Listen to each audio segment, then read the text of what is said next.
Hey folks, welcome to another edition of BrushPile Fishing, the video podcast. Live from the water, we're here in Michigan, Lake Muskegon, or Muskegon Lake, with Jim Churchill. Jim, how we doing? Good. Folks, give you a little background. I met Jim down at the Grizzly Show, and we somehow got talking about some of the waters on Michigan. And you just don't hear a lot about the crappie fishing up here, but Jim told me he's got several lakes that are absolutely awesome. So he invited me to come up. We are in August, and come up today, and we just got done shooting the show. Bite was a little bit tough. Actually, it was a real ship show. It was a ship show for sure. Explain to folks what I'm talking about. We were fishing we were dock shooting. Dock shooting ship docks, basically, is what we were doing. And yeah, a lot of crappie under there. They just wouldn't bite. I mean, we got them to bite, but they weren't. They didn't want to play today very well. And let me explain something, okay? Let me reiterate what he's saying. It was a ship show, not a boat or some of these 30-foot yachts. We're talking ships that have been harbored here forever, 700, 800 feet long. I mean, they're just massive. And he told me, he said, man, these fish hang here all summer long, and he's been getting some beautiful black crappie. We got up there, so explain to the folks, go into detail how you get these. You're using your live scope. Nothing fancy about what we did today. Yeah, I mean, you don't even need a live scope. There's shade.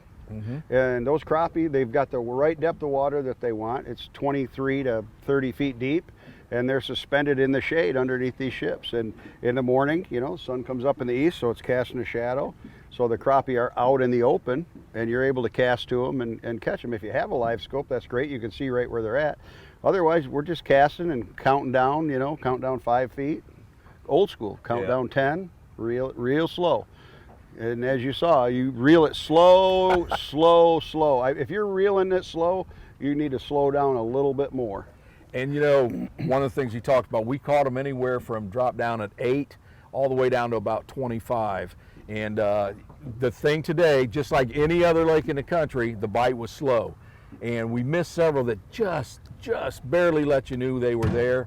But I'll tell you what, and Jim, you say this wasn't a normal day. Normally, you're just 40, 50 fish. Yeah, easy. Well, 25 per person is a limit, and it's nothing when they're on to catch 50 fish in an hour or hour and a half. I'll tell you, folks, we fished about 4 hours or so on the water today.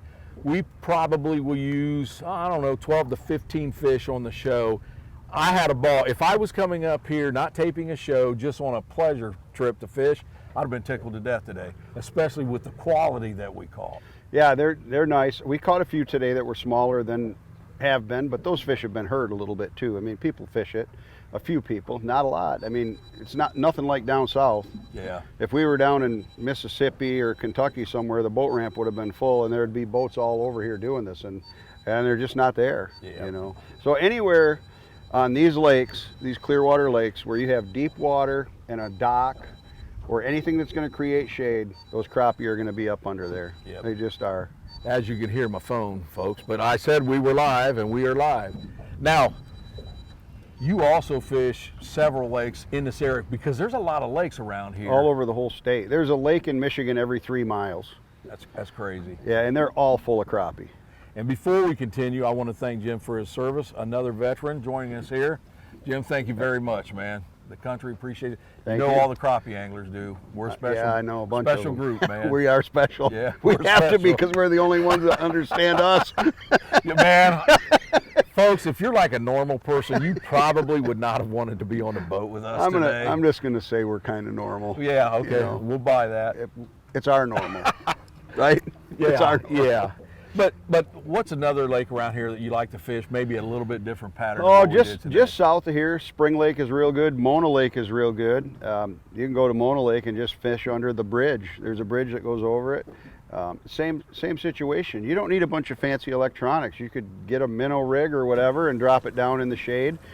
I never use minnows. I always use crappie magnet stuff or hair jigs or whatever, just because I don't want to deal with minnows. But anything like that will work great for crappie. And I mean, these lakes are all teeming with them. If you don't have a dock with shade, you can go over here to the other side of the lake. You've got weeds here that grow out to 14, 15 feet, and they grow to just a couple feet above the surface.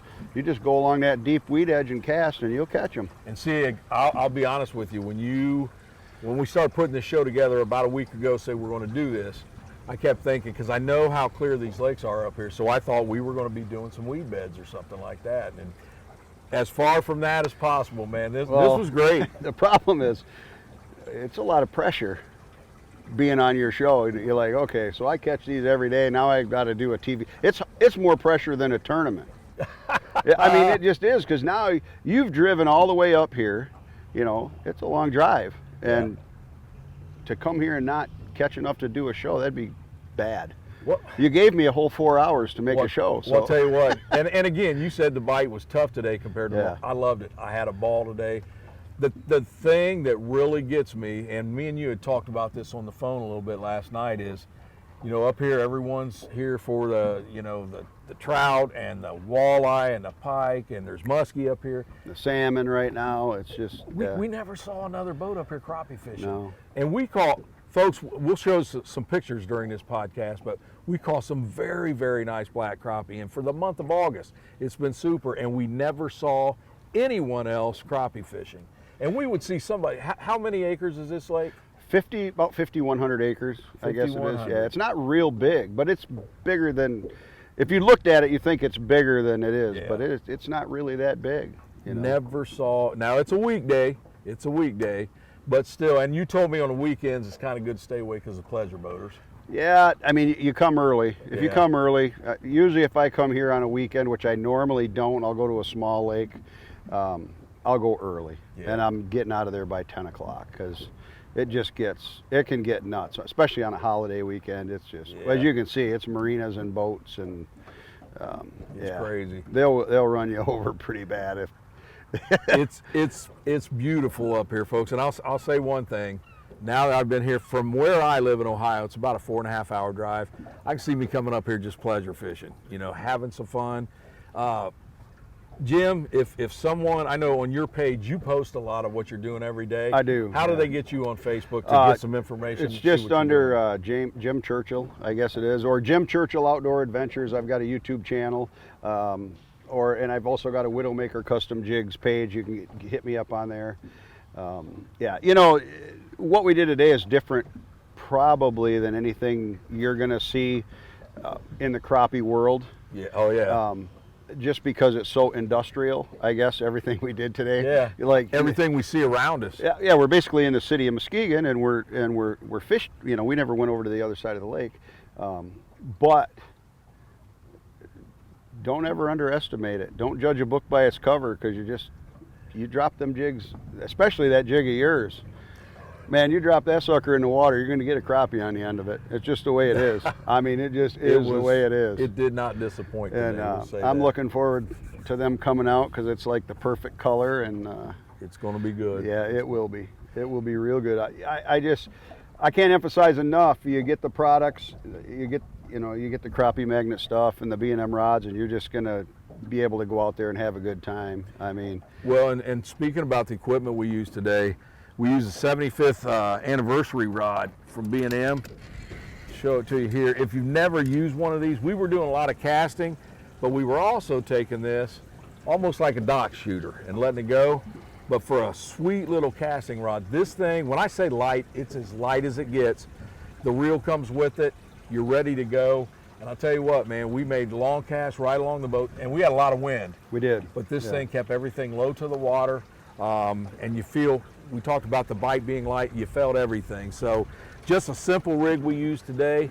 And the thing too that I don't know if you touched on is we didn't really use the live scope to see the jig falling out. We just wanted to see where the fish were located on the boats or the ships. And I'm going to tell you what, I've been doing this for a long time, and I've seen several schools of crappie that are big. I'm not sure I've seen too many places where I've seen bigger schools than what we fished today. Yeah, you know, I mean, I know when I go fishing tournaments down south, I ask people, do you guys have schools of crappie? And they say, well, if you get 3 in a group, that's a school. And I'm thinking, if you come to my world, it's a whole nother, it's just, and they're black crappie, I get it. I mean, black crappie tend to school up more, but this is, I still want to put a camera down there and see how many are there and how they're set up, because it's unbelievable. Well, it was pretty awesome. So anyways, I'll tell you what, Jim, we're going to wrap it up. I had a great time. Well, thanks so much for coming. Folks, this show will air sometime in 24. You don't want to miss this one because it's something completely different than anything you've seen. And before we close things out, if you haven't got the BrushPile app, make sure you do, folks. And here's a little message about the BrushPile app. The new BrushPile Fishing Show companion app will change the way you watch a show, but more importantly, it will change the way you educate yourself on crappie fishing. This is so much more than just an app. It will be your go-to source for weather, BrushPile fishing shows, crappie fishing tips, and your own handheld logbook. There will also be contact information for guides from past episodes, special offers from our sponsors, and tips that range from simple to advanced. Download the new BrushPile Fishing Companion app. It's free for Android and Apple users. It's everything a crappie angler needs. Make sure you check that out. All right, so there you have it about the BrushPile app, and remember, it is completely free, whether you have an Android or an Apple phone. Get the app, a lot of great features on it. Jim, thanks again, brother. I appreciate you taking time, not only for the show, I'm but so the glad podcast. you came up. Hopefully next time we can do it for a couple days. Well, you know how them cameramen, we got to go by their schedule. I'm a cameraman. I'm not going to comment on that. We'll stick together. Folks, you stay tuned. We'll be back again with another BrushPile Fishing, the video podcast.